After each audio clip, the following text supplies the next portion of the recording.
नमस्कार, मैं हूं अनुष्का। आइए आपको दिखाते हैं देश प्रदेश की सभी छोटी बड़ी खबरें जो दिन भर बनी रही सुर्खियों में। आज बिग स्टोरी में देखिए, प्रधानमंत्री नरेंद्र मोदी ने आज राष्ट्र के नाम अपना संबोधन दिया है। पीएम मोदी का संबोधन ऐसे समय पर हो रहा है जब भारत का संबंध अमेरिका के साथ तनावपूर्ण चल रहा है। पीएम मोदी ने जीएसटी रिफॉर्म को लेकर देशवासियों को बधाई दी। उन्होंने कहा कि कल यानी 22 सितंबर से जीएसटी बचत उत्सव शुरू होने जा रहा है। इस मौके पर हर देशवासियों का मुंह मीठा होगा। चुनाव आयोग ने अपने राज्य चुनाव अधिकारियों को 30 सितंबर तक विशेष गहन पुनरीक्षण एसआईआर के लिए तैयार रहने को कहा है। चुनाव आयोग के इस निर्देश से साफ है कि अगले महीने से पूरे देश में मतदाताओं के सत्यापन और मतदाता सूची में सुधार की प्रक्रिया शुरू हो सकती है। चुनाव आयोग अक्टूबर-नवंबर की शुरुआत में मतदाता सूची की सफाई का काम शुरू कर सकता है। ग्रेटर नोएडा के डेल्टा 2 से एक हैरान कर देने वाला वीडियो सामने आया। यहाँ एक युवक ने जोमेटो से वेजिटेरियन मशरूम डिश ऑर्डर की थी, लेकिन पैकेट खोलने पर उसमें नॉनवेज का पीस पाया गया।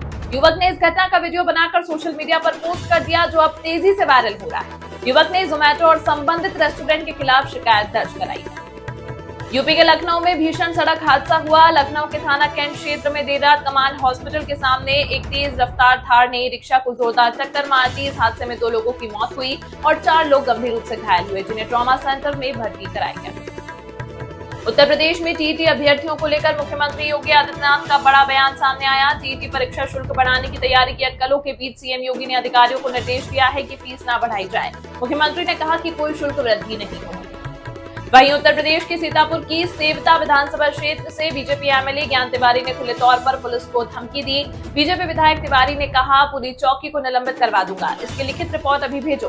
तुम्हारा दिमाग खराब है, तुम मेरा फोन तक नहीं उठाते। एक जनप्रतिनिधि को खुद चौकी पर आना पड़ रहा है।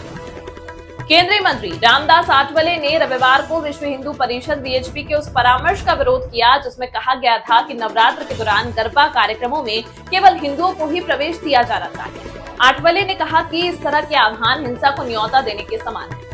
केंद्रीय मंत्री नितिन गडकरी ने नागपुर में एक कार्यक्रम के दौरान कहा कि मैं ब्राह्मण हूँ। परमेश्वर ने हम पर सबसे बड़ा उपकार यह किया कि हमें आरक्षण नहीं मिला।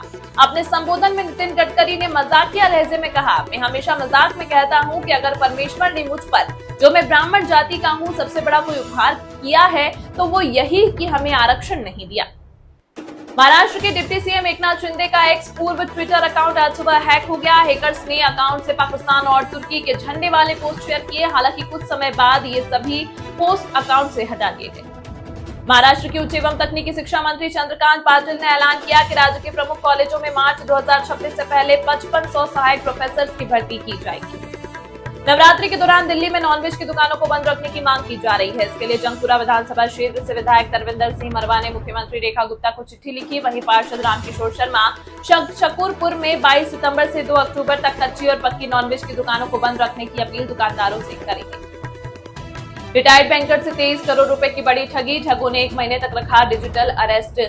मामला 4 अगस्त को शुरू हुआ जब नरेश मल्होत्रा को एक महिला ने फोन किया जिसने खुद को एक टेलीकॉम कंपनी का अधिकारी बताया। उसने नरेश मल्होत्रा से कहा कि उसका नंबर कुछ गैर कानूनी गतिविधियों में इस्तेमाल हो रहा है। इसके बाद मुंबई पुलिस, ईडी और सीबीआई अधिकारी बनकर ठग लगातार पीड़ित मल्होत्रा के संपर्क में रहे। तेजस्वी को अपनी सियासी विरासत सौंप राष्ट्रीय जनता दल के सुप्रीमो लालू प्रसाद खुद को सारी चिंताओं से मुक्त कर अपने एक लक्ष्य की ओर चल पड़े थे कि किसी तरह से तेजस्वी बिहार के मुख्यमंत्री बन जाए। लेकिन तेज प्रताप को पार्टी से बाहर करने और फिर अब रोहिणी आचार्य के सोशल मीडिया पर डाले गए पोस्ट से लालू परिवार के अंदर का मतभेद खुलकर सामने आ गया है। बिहार के गया पहुंचे डिप्टी सीएम विजय कुमार सिन्हा ने कांग्रेस नेता राहुल गांधी को लेकर बड़ा बयान दिया है। उन्होंने कहा, राहुल गांधी पप्पू है, पप्पू की तरह बात करते हैं। विजय सिन्हा ने राहुल की मां और सीनियर कांग्रेस नेता सोनिया गांधी को लेकर भी टिप्पणी की। उन्होंने कहा, राहुल गांधी और उनकी मां सोनिया गांधी ने पीएम डॉक्टर मनमोहन सिंह को कठपुतली की तरह नचाया। प्रशांत किशोर ने कहा, हमारा आकलन है कि बिहार में 60% से ज्यादा लोग राजनीतिक बदलाव चाहते हैं। पिछले 30-35 सालों से यहाँ राजनीतिक वंशवाद चल रहा है। जहाँ लोग लालू जी के डर से नीतीश जी को और बीजेपी के डर से लालू जी को वोट देते हैं, लोग इस चक्र से बाहर निकलना चाहते हैं। मध्य प्रदेश के इंदौर से एक चौंकाने वाला मामला सामने आया। यहाँ एक कोबरा सांप को पकड़ने की कोशिश में आरक्षक की मौत हो गई। सांप ने आरक्षक को काट लिया था। इस घटना का लाइव वीडियो भी सामने आया जिसमें देखा जा सकता है कि आरक्षक कोबरा सांप को पकड़ने की कोशिश कर रहा है। छतरपुर जिले के धुंबेला क्षेत्र में शनिवार के दोपहर करीब 3:30 बजे शराब के नशे में धुत एक युवक और 2 युवतियां बाइक से सवार होकर सड़क पर निकले और लोगों पर कहर बरपाने लगे। नशे की हालत में बेतहाशा बाइक चलाते हुए पहले उन्होंने एक युवक को टक्कर मारी और फिर बोतल से वार कर उसकी हालत गंभीर कर दी। इसके बाद आगे जाकर एक डॉक्टर को भी टक्कर मार दी, जिससे वह घायल हो गए। मध्य प्रदेश के छतरपुर में शनिवार को 32 वर्षीय एक व्यक्ति और उसका 2 वर्षीय बेटा अपने घर में संदिग्ध परिस्थितियों में मृत पाए गए। पुलिस के एक अधिकारी ने शनिवार को यह जानकारी दी। उन्होंने बताया कि इस व्यक्ति की पत्नी और एक अन्य बेटे को अस्पताल में भर्ती कराया गया है। डॉक्टरों ने संदेह जताया है कि परिवार के सदस्यों ने कोई जहरीला पदार्थ खाया होगा। चूरू जिले के तारानगर में शनिवार को दिन दहाड़े एक सनसनीखेज वारदात सामने आई, जहां कॉलेज जा रही 22 वर्षीय छात्रा पर उसके बॉयफ्रेंड ने चाकू से हमला कर दिया। हमले में युवती गंभीर रूप से घायल हो गई। घटना के बाद घायल छात्रा को तुरंत तारानगर के सरकारी अस्पताल लाया गया, जहां प्राथमिक उपचार के बाद उसे हायर सेंटर रेफर कर दिया गया। घटना की सूचना मिलते ही DSP Rohit Sankhla police team के साथ मौके पर पहुंचे और पूरी जानकारी ली। जयपुर एयरपोर्ट पर कस्टम्स विभाग ने बैंकॉक से आए एक यात्री को भारी यात्रा में प्रतिबंधित नशीले पदार्थ के साथ पकड़ा है। बरामद किए गए हाइड्रोपोनिक विट की कीमत 11 करोड़ बताई जा रही है। पंजाब के अमृतसर में पुलिस ने नशे की खेप के साथ 2 तस्करों को गिरफ्तार किया। आरोपी यूपी के बरेली से नशे की खेप लेकर अमृतसर पहुंचे थे। दोनों आरोपी नई थार रॉक्स में सवार होकर यह काला कारोबार कर रहे हैं। उत्तर प्रदेश के मुख्यमंत्री योगी आदित्यनाथ पर बनी film Ajey the untold story of a Yogi शुक्रवार को रिलीज हुई। शनिवार को समाजवादी पार्टी के मुखिया और यूपी के पूर्व सीएम अखिलेश यादव ने लखनऊ में आयोजित प्रेस कॉन्फ्रेंस में इस फिल्म पर प्रतिक्रिया दी। समाजवादी पार्टी के अध्यक्ष अखिलेश यादव ने योगी पर बनी फिल्म पर तंज कसते हुए कहा कि केस वापसी का, कार पलटने का सीन है या नहीं, बुलडोजर का स्टंट है या नहीं है, डायलॉग ओरिजिनल है या नहीं, आपसी लड़ाई के सीन है या नहीं। सपा चीफ अखिलेश यादव ने योगी की फिल्म को लेकर कहा, मूवी तो फ्लॉप होने से पहले ही फ्लॉप हो गई है। अयोध्या में 2027 के विधानसभा चुनाव की तैयारियों का माहौल गर्म हो गया है। इसी कड़ी में आजाद समाज पार्टी के राष्ट्रीय अध्यक्ष और नगीना से सांसद चंद्रशेखर आजाद रावण ने रविवार को फोर एवर लॉन में विशाल जनसभा को संबोधित किया। जनसभा में जुटी भारी भीड़ ने उनकी सियासी ताकत का एहसास कराया। चंद्रशेखर आजाद रावण ने युवाओं को संबोधित करते हुए कहा कि आने वाले 17 से 18 महीनों तक चैन की नींद ना सोएं, बल्कि गांव-गांव जाकर आजाद समाज पार्टी की नीतियों और विचारधारा को जनता तक पहुंचाएं। उन्होंने दावा किया कि आने वाले विधानसभा चुनाव में पार्टी लगभग 50% सीटें पिछड़े वर्ग के भाइयों को देगी, ताकि उनकी राजनीतिक भागीदारी सुनिश्चित हो सके।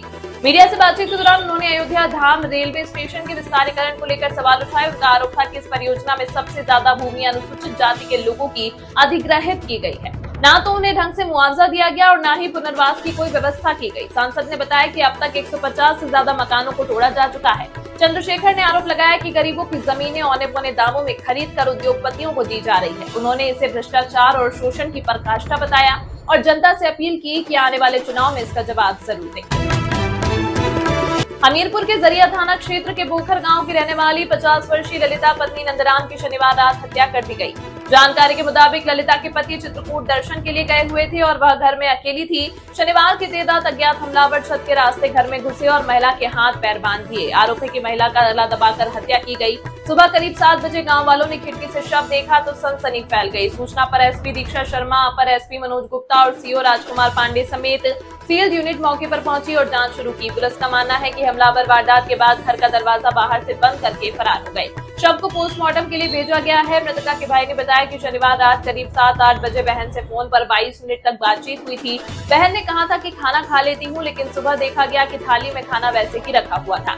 परिजनों का मानना है कि बातचीत के तुरंत बाद ही वारदात हुई होगी। ग्रामीणों के मुताबिक ललिता पिछले 4 साल से ग्राम पंचायत के सामुदायिक शौचालय की केयर टेकर थी। परिवार संपन्न है। 5 बेटियों और 1 बेटे में से 1 बेटी रेलवे में नौकरी करती है, दूसरी पुलिस में भर्ती होकर ट्रेनिंग कर रही है, जबकि बेटा प्रयागराज में पढ़ाई कर रहा है। मृतका का भतीजा भी डिप्टी जेलर के पद पर तैनात है। फिलहाल पुलिस ने पूरे इलाके में सुरक्षा बढ़ा दी है और हत्या की गुत्थी सुलझाने की कोशिश कर रही है। बाराबंकी के थाना मसौली क्षेत्र अंतर्गत गदवापुर के पास नहर में मसौली थाना क्षेत्र के गदवापुर निवासिनी 45 वर्षीय करुणावती शर्मा और गुड़िया पुत्री सुरेश चंद्र शर्मा का शव प्राप्त हुआ था। मृतका के सर पर चोट का निशान था। पुलिस द्वारा पंचायतनामा की कार्रवाई कर शव को पोस्टमार्टम हेतु भेजा गया। आरंभिक जांच में ज्ञात हुआ कि मृतका दिनांक 19 सितंबर को दवा लेने के लिए बाराबंकी गई थी। पुलिस अधीक्षक द्वारा घटनास्थल का निरीक्षण किया गया एवं फील्ड यूनिट द्वारा घटनास्थल से साक्ष्य संकलन की कार्रवाई की गई। पुलिस अधीक्षक द्वारा घटना में सफल अनावरण एवं अभियुक्तों की गिरफ्तारी हेतु स्क्वाड सर्विलांस एवं थाना मसौली की पुलिस टीम का गठन कर आवश्यक दिशा निर्देश दिए गए। मृतका के परिजन की तहरीर पर थाना मसौली में सुसंगत धाराओं में अभियोग पंजीकृत कर विवेचनात्मक कार्रवाई प्रारंभ की गई। पुलिस टीम को मैनुअल इंटेलिजेंस एवं डिजिटल डेटा के आधार पर घटना में संलिप्त एक अभियुक्त को त्रिलोकपुर नहर पुलिया के पास होने की सूचना प्राप्त हुई। उक्त सूचना पर पुलिस टीम द्वारा मौके पर पहुंचकर अभियुक्त की गिरफ्तारी हेतु घेराबंदी की गई। पुलिस टीम को देखकर अभियुक्त द्वारा मोटरसाइकिल से भागने का प्रयास किया गया, किंतु मोटरसाइकिल के गिर जाने पर स्वयं को भागने में असफल होता देख गिरफ्तारी से बचने के लिए पुलिस टीम पर फायरिंग की गई। गुजरात के वडोदरा में जूनागढ़ इलाके में एक सोशल मीडिया पोस्ट के कारण हुई हिंसा में पुलिस ने 50 से ज्यादा लोगों को हिरासत में लिया। पथराव में कई लोग घायल हुए। पुलिस ने आपत्तिजनक पोस्ट करने वाले और हिंसा में शामिल लोगों के खिलाफ अलग अलग शिकायतें दर्ज की। गुजरात के वडोदरा शहर के जूनागढ़ इलाके में एक सोशल मीडिया पोस्ट को लेकर भड़की हिंसा मामले में पुलिस ने एक्शन तेज कर दिया। पुलिस ने इस मामले में 50 से अधिक लोगों को हिरासत में लिया। दरअसल शुक्रवार देर रात हुई हिंसा के बाद पुलिस ने स्थिति को संभालते हुए इलाके में शांति कायम करने के लिए कार्रवाई की है। पुलिस अधिकारियों ने जानकारी देते हुए कहा कि शनिवार को लगभग 50 लोगों को हिरासत में लिया गया। थाना सिंबावली क्षेत्र के गांव वेट में एक पति ने स्वजन संग मिलकर अपनी ही पत्नी की हत्या कर दी। उसके शव को बोरे में बंद कर गांव के पास एक कुएं में फेंक दिया। इतना ही नहीं, आरोपित ने थाने में महिला की गुमशुदगी दर्ज करा दी। पिछले 4 दिनों से आरोपित पुलिस के साथ महिला की तलाश में जुटे थे। बृहस्पतिवार देर रात पुलिस ने महिला ने शव को बरामद कर मामले का पर्दाफाश किया है। पुलिस ने आरोपित पति को गिरफ्तार कर लिया। मामले में मायके पक्ष की तहरीर पर महिला के पति समेत 5 नामजद आरोपितों के खिलाफ रिपोर्ट दर्ज की गई। उधर महिला के शव को मायके में सुपुर्द खाक किया गया है।